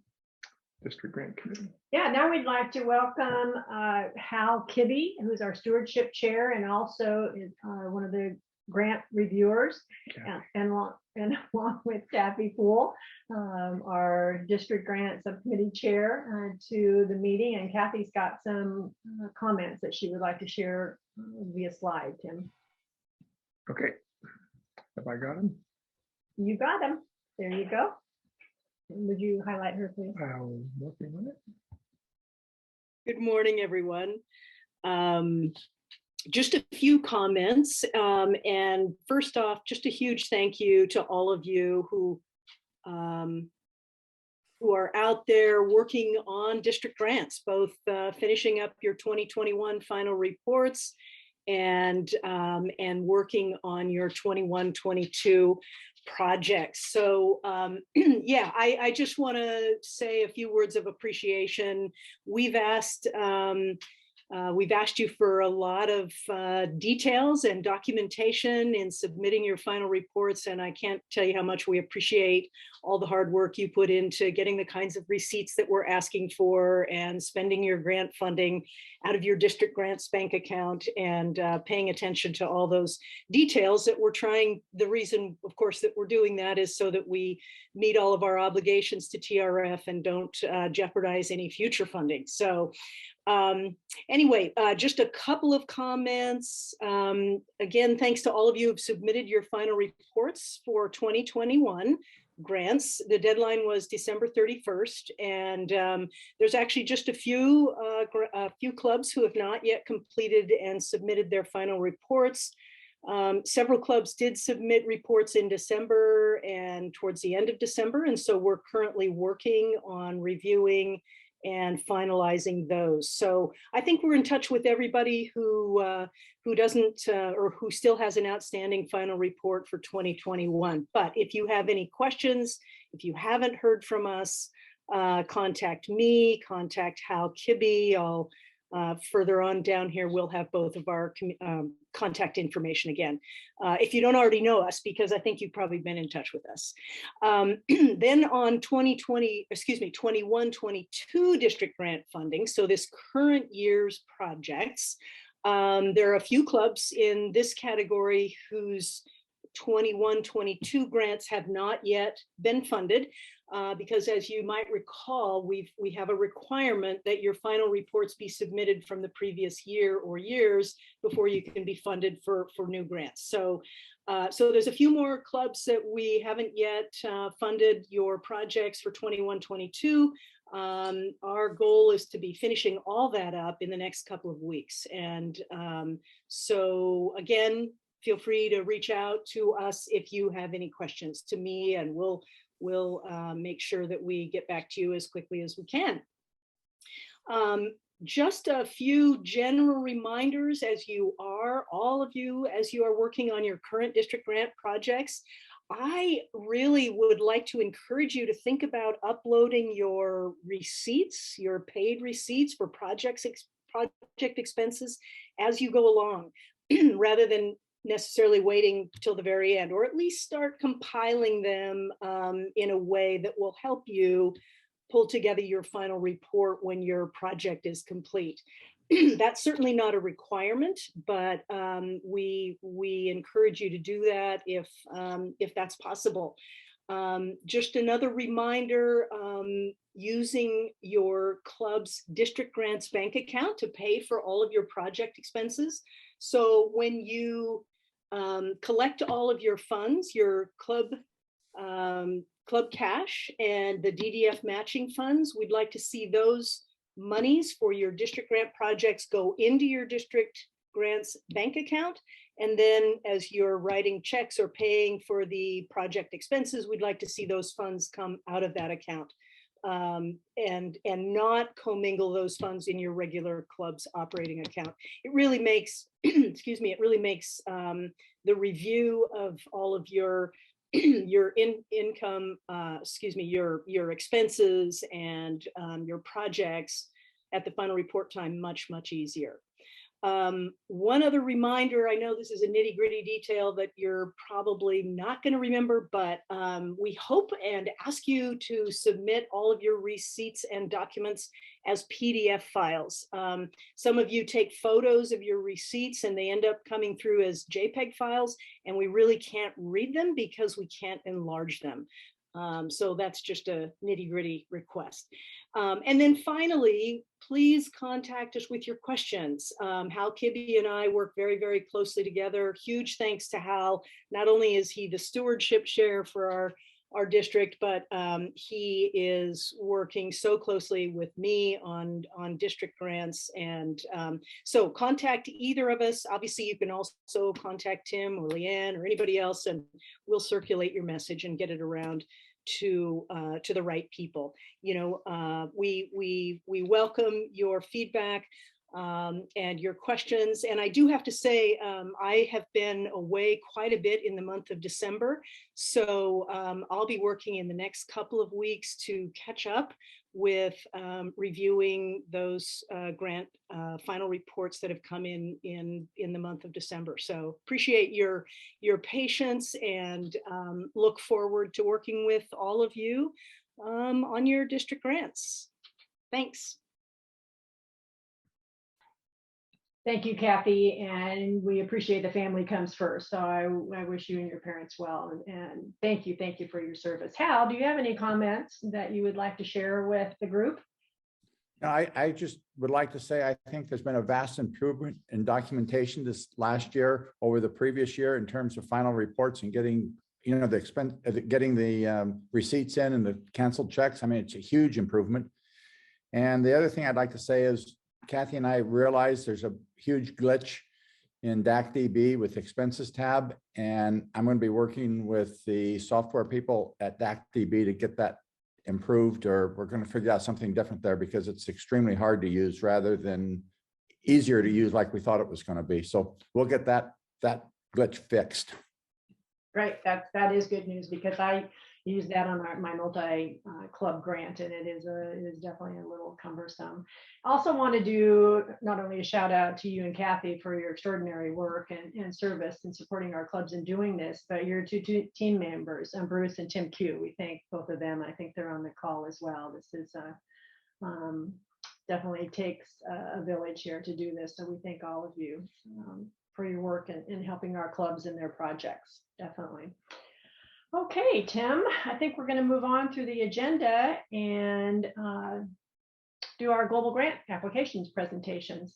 I'm going to ask Ralph Christensen, our grant subcommittee chair, to join us, global grant subcommittee chair here.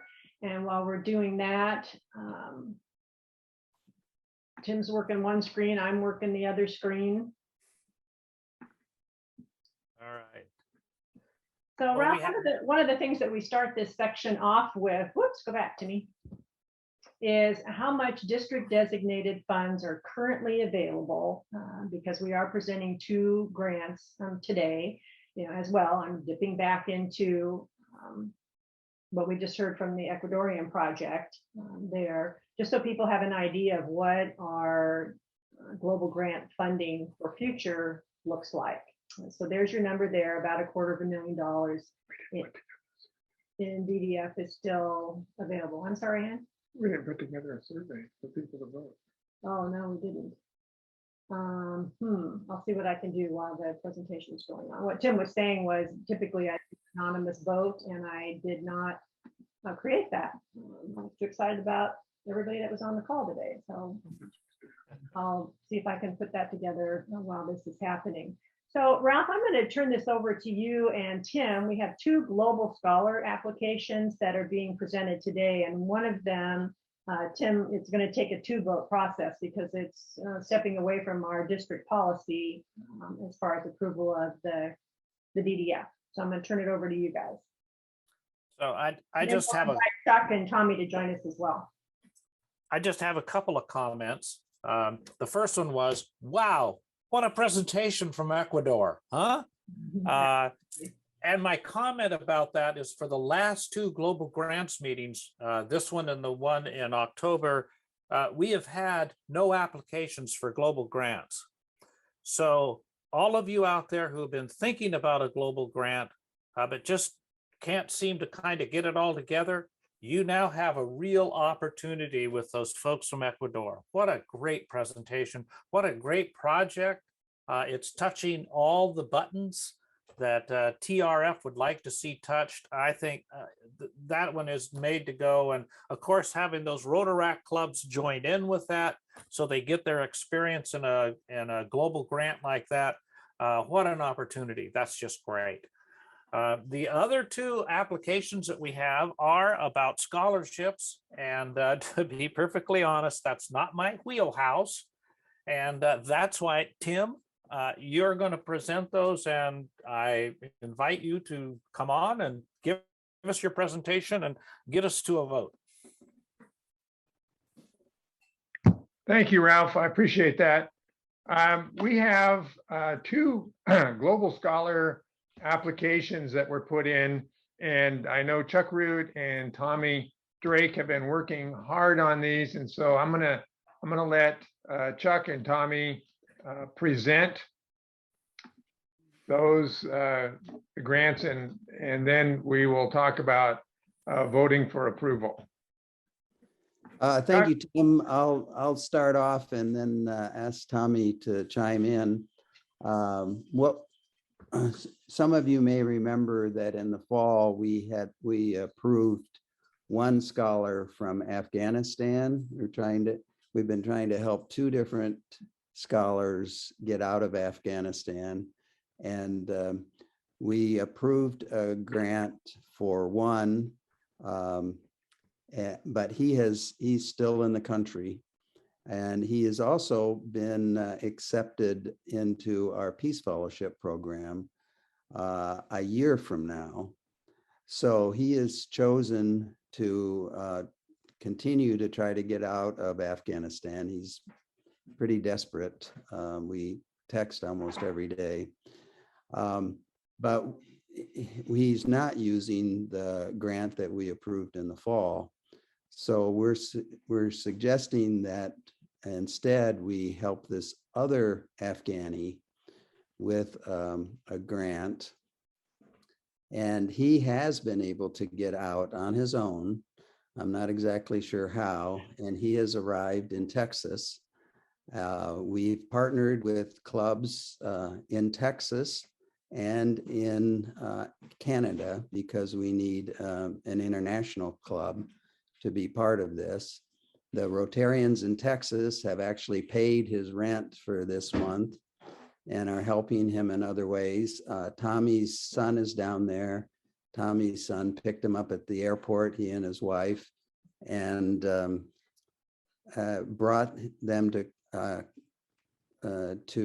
Texas A&M, where he'll be in a PhD program as soon as we can get some funding for him.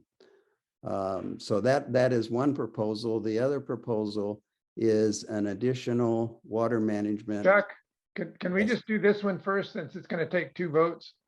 Okay. And then we'll do the second one. Thanks. So in essence, Chuck, that this DDF for this particular grant would be replacing the DDF that came back from the previous grant that wasn't used. right? So Tamin is becoming a Peace Scholar. And so the $35,000 that was approved before for him will be returned to our DDF pool. Actually, the amount is a little bit different. It was a little less for him, but yeah, But it's essentially a swap. yes. So because the program, the PhD program for water management and hydrological science is in Texas A&M, that makes them the host club, and the international club is the West Shore Club in Victoria, BC. And so we would be sending our DDF in this case outside of our district because not one of our clubs is actively involved.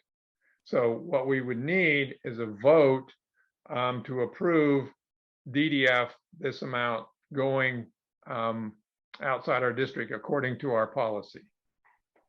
And Leanne has a poll, and I will try to make it work. What? Did you put it up? Yeah.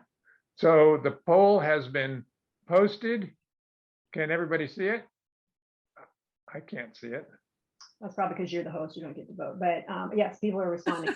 In good shape. Okay, so all those in favor vote yes for the DDF going out. And then after this vote, if it's approved, we'll vote to approve the DDF.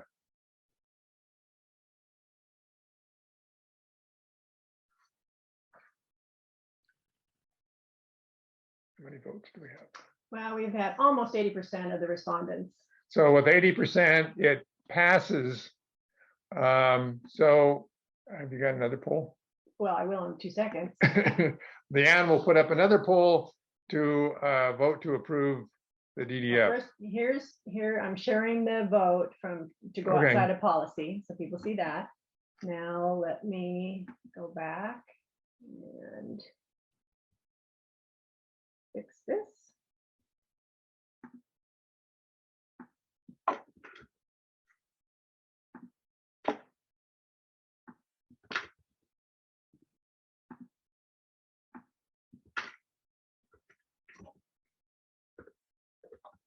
Tim, Yes. you have someone asking if you can explain a little bit more of the information on the slide. Sure. Chuck, do you want to talk a little more about what you see on the slide? Sure. Okay, let me get rid of the poll here. I think the request is about the images that Tommy shared in the chat. Okay, I can tell you that's Luden, Najab Luden, who was our global scholar in the water project that we had 2 years ago. Took an extra year for him to complete because of the COVID stuff, and he never got to come here.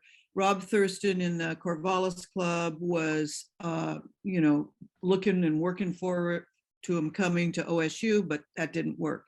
So he is now, I didn't know they actually went someplace, so I'm sorry about that.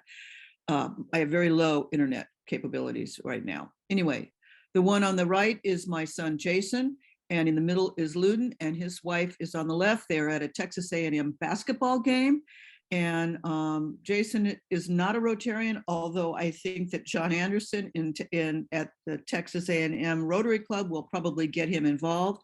Jason's a veterinarian graduate of Texas A&M, so he knows the school in and out. And the club down there has just been great. They've come to the party on getting furniture for him. And Jason found him in a sublet apartment of a graduate who was moving to West Texas for further studies. So it's pretty cool. Anyway. Thank you, Tommy. Okay, are we ready for a vote? I'm ready. All right, Leanne's going to put up the poll. All those in favor of supporting Luden and his PhD Global Scholar grant, vote yes.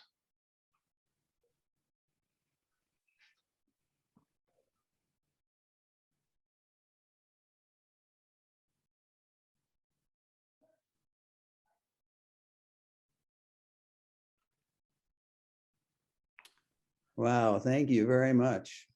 What is it? We're just about 80% now. Okay, last Last call. I'm gonna end the poll.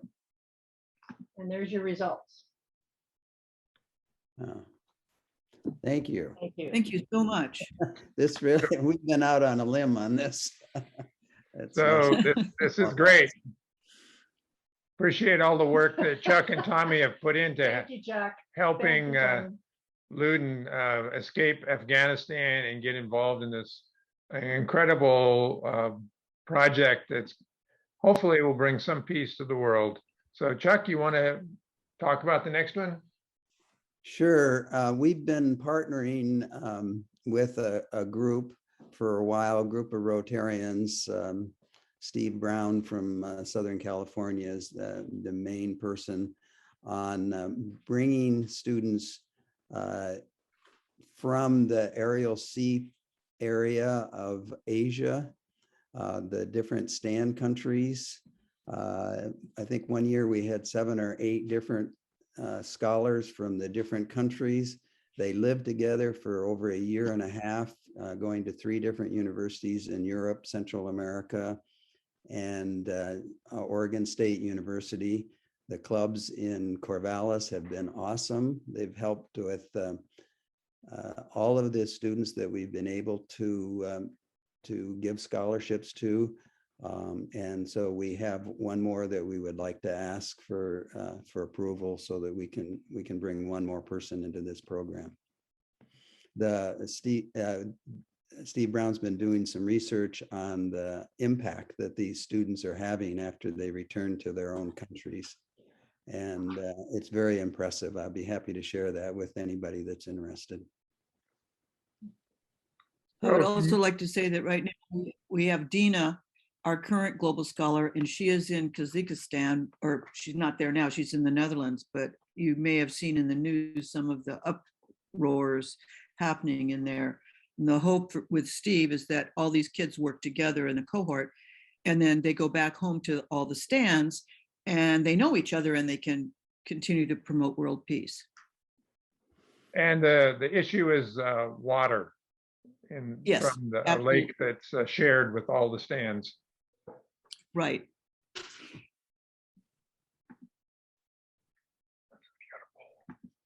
So the student, we don't know the name of the student at this point.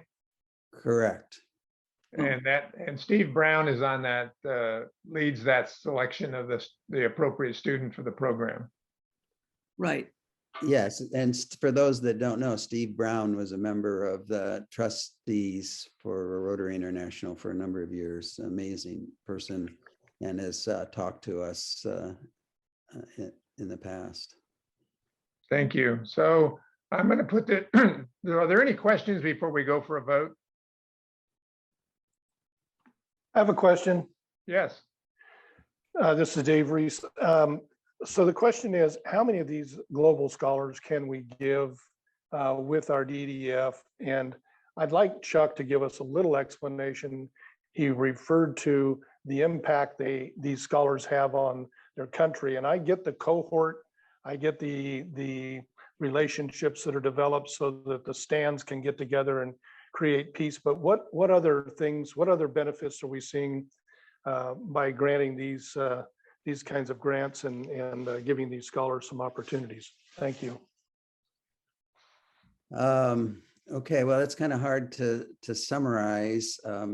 One thing that comes to mind is that Luden, the scholar that we were just talking to, is going on to do a PhD, and the subject of his PhD relates to a contract between Afghanistan and Iran, a river that both countries share and could easily go to war over if and so that's the subject of his PhD studies. He has been published many times, and some on increasing women's role in decision making. I mean, we all know what's going on, or to some extent, in Afghanistan. A lot of problems. As Tommy mentioned some of the other countries are having problems as well. Anything that we can do to further communication and relationships, I think is going to pay big dividends.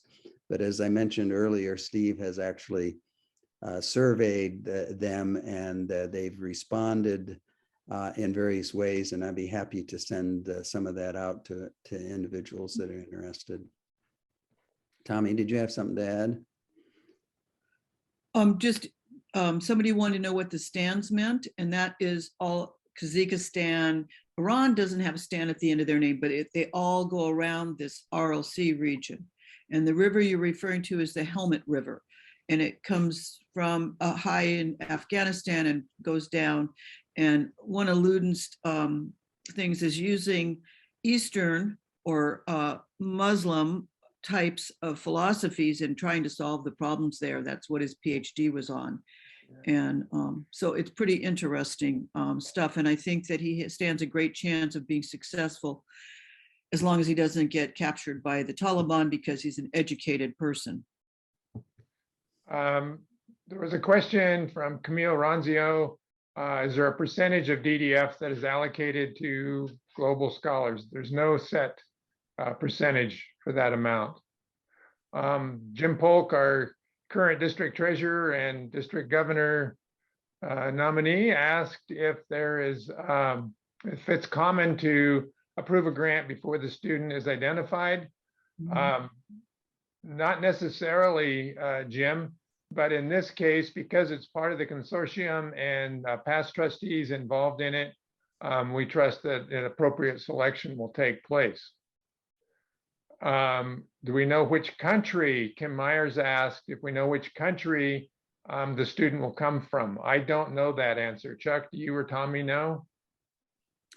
No, we don't, because they I think they pick them all and then throw it up in the air. But Alan put in here Afghanistan, Kazakhstan, Turkmenistan, Tajikistan, and Kazakhstan. Anyway, Uzbekistan. That's what I meant by the stand. Sorry if I wasn't clear. So there's a question about, is the scholarship for more than 1 year? Tommy or Chuck? It's a year and a half program. Year and a half. They start in, a year and a half. And then Luden, it got dragged out for 2 because of COVID, because he got stuck in the Netherlands. But they start in August in Costa Rica, and right now, and then they went in this last December, they went to the Netherlands, which is where Dina is now. And then later on this year, they'll come to OSU, we hope. All right. So, Nelson has his hand. Nelson, do you have a question? Yes, I do. I'm looking at this manual that many of you have spent a lot of time and energy into, and a couple of things I noticed is the amount of the global grants allotted for scholarships are determined each year by the executive committee. I was wondering, my first question is, I was wondering, what is that amount? And is there a further contingency on the total amount in any one Rotary year? And then the second thing I noted in our procedure here is that it says that if there are more than one scholarship applications, that the District Rotary Foundation Scholarship Committee will interview the applicants and make a selection. And so that tells me 2 things. One, it tells me that we want to limit ourselves to one scholarship application, but also given this current proposal, we don't have a person to interview. And so to me, that says that maybe, we need to be able to identify a person first before we can move forward with that.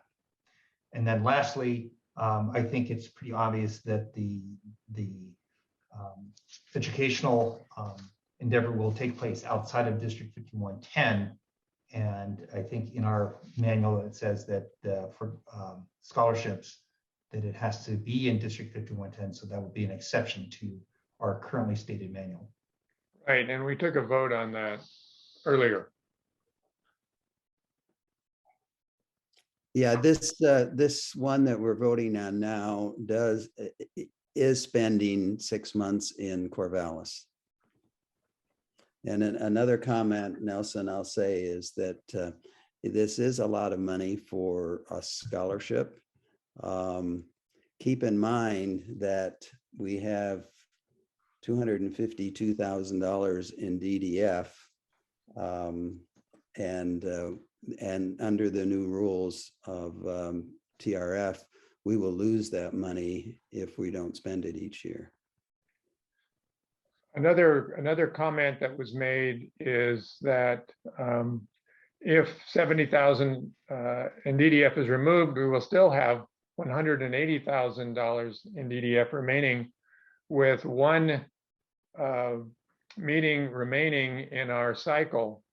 And hopefully we'll get a grant with Ecuador, but that would only be 20,000, leaving still 160,000. And as Chuck said, if we don't spend that money in the next 3.5 years, that we will lose it, and we will be getting additional money back in DDF in July from donations that occurred this year.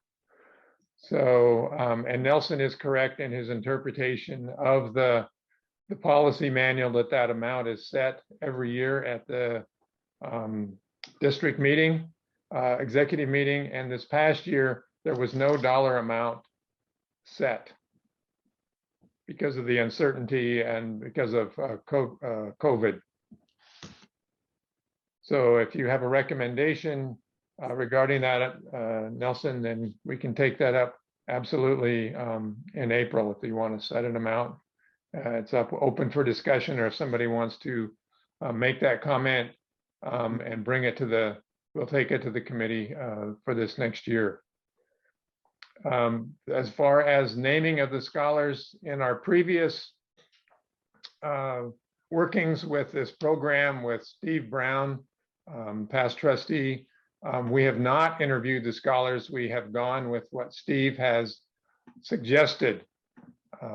So it's up to the committee today to decide if they need a name. Then we would have to go back and bring this back in April for a vote, rather than vote on it today.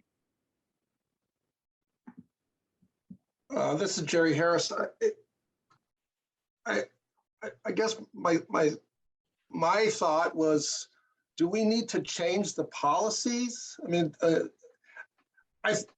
it seems clear to me that we're in violation of the policy by having 2 students and not approving things. So is this something, and we can go, I understand that we can vote and go ahead and do that, I guess, but do we need to think about changing things so when we do this again, we're not violating our own policies?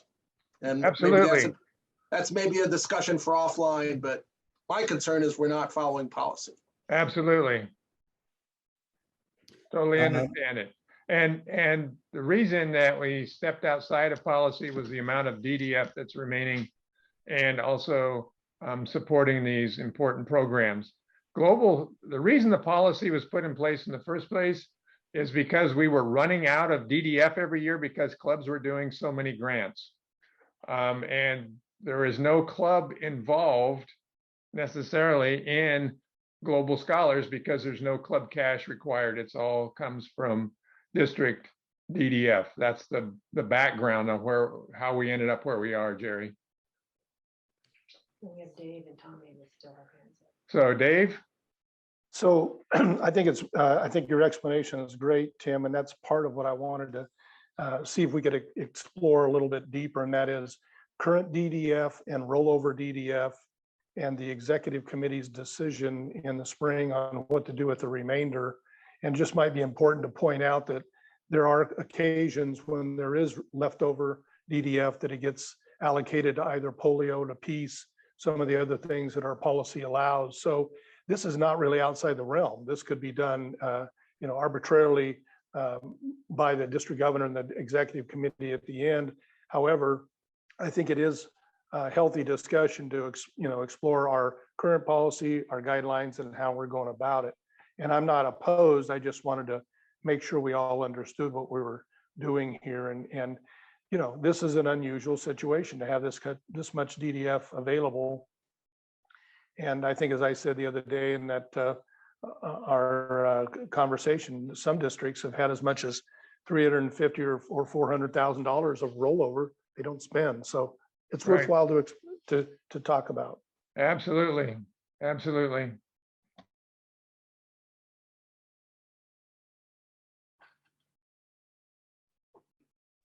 I think we've heard enough of the comments. We're going to vote on whether or not people want to approve this unnamed student as part of this program that we have been working with Steve Brown over the last 3 years.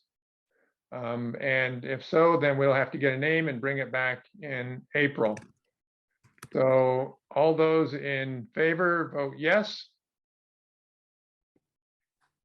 While we're voting yes, I'd like to tell you that I was involved in interviewing Luden way back when, and Steve Brown. He set it up in, you know, one of these Zooms meetings, and so I was involved in that.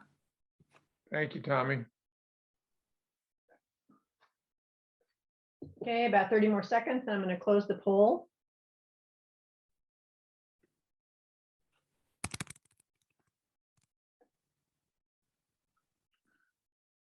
My cursor just Class warning. Here we go. Well, thank you. And we totally understand the concerns about this. And we are very willing to work with anybody that would like to come up with a more traditional global grant. I'm very much in favor of spending DDF that would involve as many Rotarians as possible. So if anybody is interested in doing any kind of grant, I know that Tim and Leanne and Ralph and many others are, but I'll be very happy to help anybody that would like to be working on grants. Thanks, Chuck. Also, Alan Underkoffer put in a link in the comments to this water project program if anybody wants to read more about it. And I go back to Nelson and Jerry's comments about the policy, and it has been duly noted, and we'll take a look at that when we discuss policy updates and changes. Ralph, last comments? Yeah, I do have a last comment. I've started to put together a panel group who would not only perhaps in our next meeting sort of talk about how to have a long-term sustainable relationship so that you can do global grants, how we can train the next generation, because part of what we've done in this district is a lot of the old hands that used to do a lot of global grants have kind of aged out, maybe. And so we want to sort of train up the next generation, get them excited about what happens when you do a global grant. I will say that when you do a global grant, you're going to actually get more out of it than your beneficiaries. And I have a group of people who've done a lot of them still who are willing to come on and talk about that. We could make more of those people take groups of them to clubs themselves and sort of help talk to people in your club, how that could be good for you and what happens with the global grant. Encourage you, like with this Ecuadorian grant, what a great opportunity that is. So yeah, we just want to really get people excited again about doing global grants.